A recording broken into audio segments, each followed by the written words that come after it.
Umaaray ang mga empleyado dahil hindi sapat ang kanilang sahod sa pagmahal ng petrolyo at pagmahal din ng mga bilihin at serbisyo.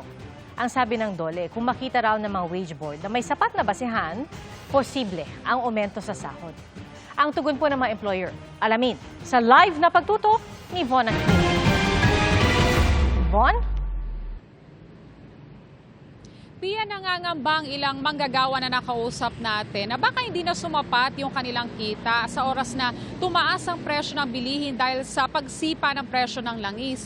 Kaya naman ang hiling nila, taas sahod o kaya ay allowance.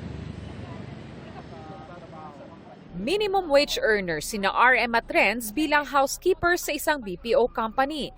Dahil sa maladomino ang epekto ng pagtaas ng presyo ng langis. Kulang din tumataas na din yung mga bilihin Kahit konting taas sahod para kahit papaano makabawi man lang. Basta matustusan lang din yung mga pangangailangan. Sa Metro Manila, 695 pesos ang minimum wage sa non-agricultural sector.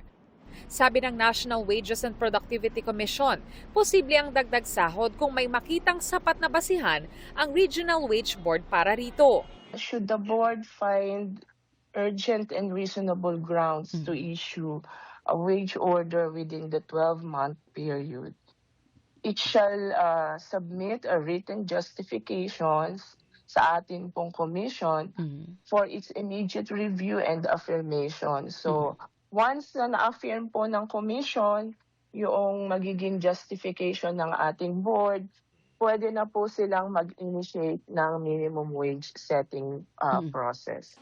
Para sa Employers Confederation of the Philippines, maging mga kumpanya, apektado ng pagsirit sa presyo ng langis. Kaya dapat din daw isaalang-alang ang kakayahan ng kumpanya kung magtataas ng sweldo ang mga manggagawa. Strategic factor na mamatay ang mga kumpanya yun.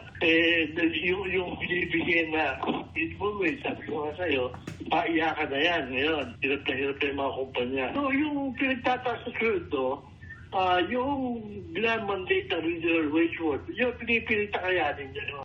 Sabi ng NWPC, may mga regional wage board nakakapasa lang ng wage increase at ang ilan sa kanila pautay-utay pa ang aumento sa sahod.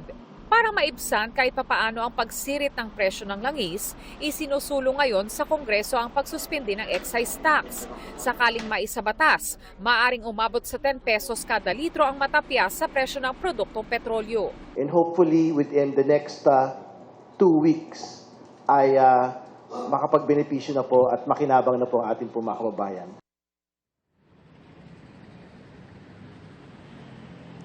Pia, sa Lunes ay inaasahang maipapasa na sa third reading ng Kamara ang panukalang pagtanggal sa excise tax sa langis at bago naman matapos ang linggo ay inaasahang maipapasa na rin ito ng Senado at maisusumite sa Malacanang para sa lagda ni Pangulong Bongbong Marcos. Pia? Maraming salamat, Von Aquino.